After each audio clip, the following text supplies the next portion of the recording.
Hey everyone, Hannah Trueblood, real estate broker here in Valparaiso, Indiana with At Properties, and I just wanted to take a few minutes to talk about some notable changes that are going on in our industry right now and what that means for me, what I think it means for you, the consumers. So first of all, I am not an attorney. I am just a real estate broker, so I'm not giving any legal advice. I'm not interpreting the settlement or any of this stuff that's going on. If you have legal questions, consult an attorney.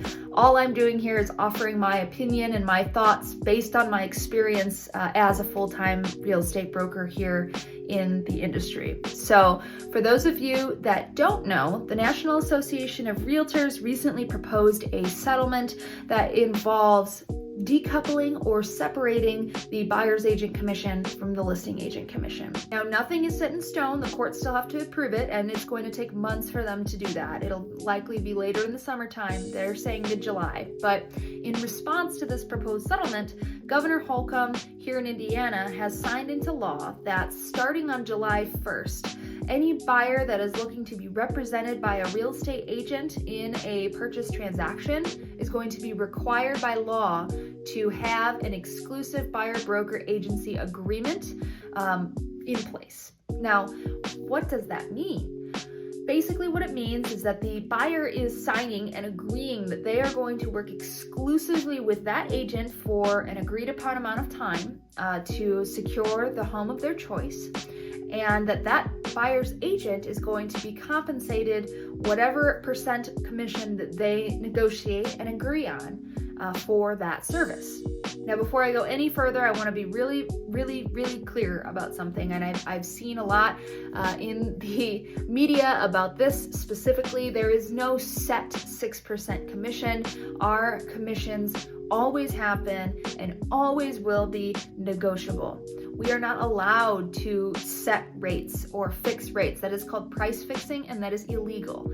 So I want to clear that up. There is no set rate. That is not a thing. It always has been, and it always will be negotiable regardless of what happens with this lawsuit. Now, this buyer-broker agreement has actually been around for a long time. It's just never been required until now on July 1st. So right now, most buyer's agent commissions are negotiated in the listing contract. So they agree to give X% of the selling commission to the agent who brings the buyer.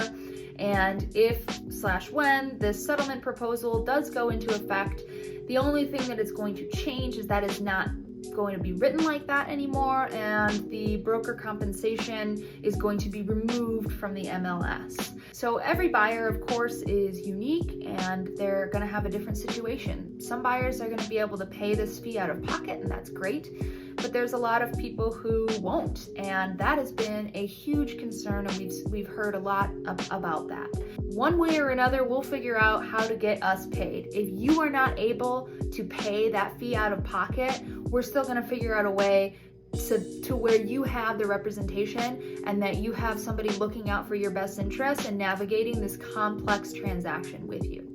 So last year, when interest rates were a lot higher, one of the things that I was able to do for most of my buyers was negotiate a rate buy down, a seller credit that basically makes the mortgage rate more affordable for that buyer. And this is that same process, just a different application. So we'll be able to get a credit, or we'll work it into the offer some way or another to where you don't have to worry about that, okay?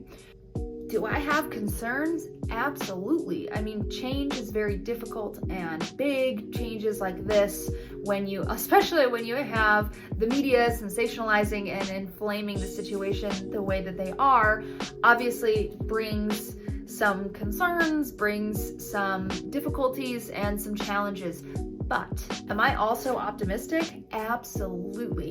I think that at the end of the day, once we get through the growing pains of how this whole thing is going to go and getting used to that, I think this is going to be a great thing for our industry. And change like this always brings about opportunity. And I plan to seize that opportunity and continue to educate the public and support the public the best way that I know how, which is by being honest, being transparent, being ethical, and being a really good advocate for your needs. This situation is going to professionalize our industry. And what I mean by that is that it's going to force some additional layers of transparency, some more ethics, and just more protections for everybody involved in the transaction, which is never a bad thing in my opinion. If you have any other questions, please feel free to reach out. If you hear anything, in conversations with people or on social media or in the news that you are unsure about or just sounds like wild or you're concerned of, definitely reach out. I'm happy to have a conversation. I really want to take this opportunity to be a calming presence in this crazy situation and be an advocate for good and be an advocate for the opportunities here and just overall be a great agent here in the community. That's why I got in this business, and that's what I'm going to continue to do. So at the end of the day, although maybe they're going to be moving column A into column B and row 1 into row 2, at the end of the day it's still the same.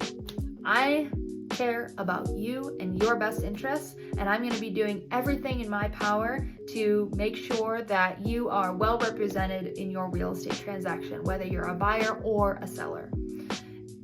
And I will be compensated for my time because I articulate that value well and I'm confident in my skill set. So thank you so much for taking time to watch. Make sure you share this video with anybody that you know that's talking about this and get the word out. And subscribe to the channel, like, follow, do all of the social media things, and I will see you again. Have a great day.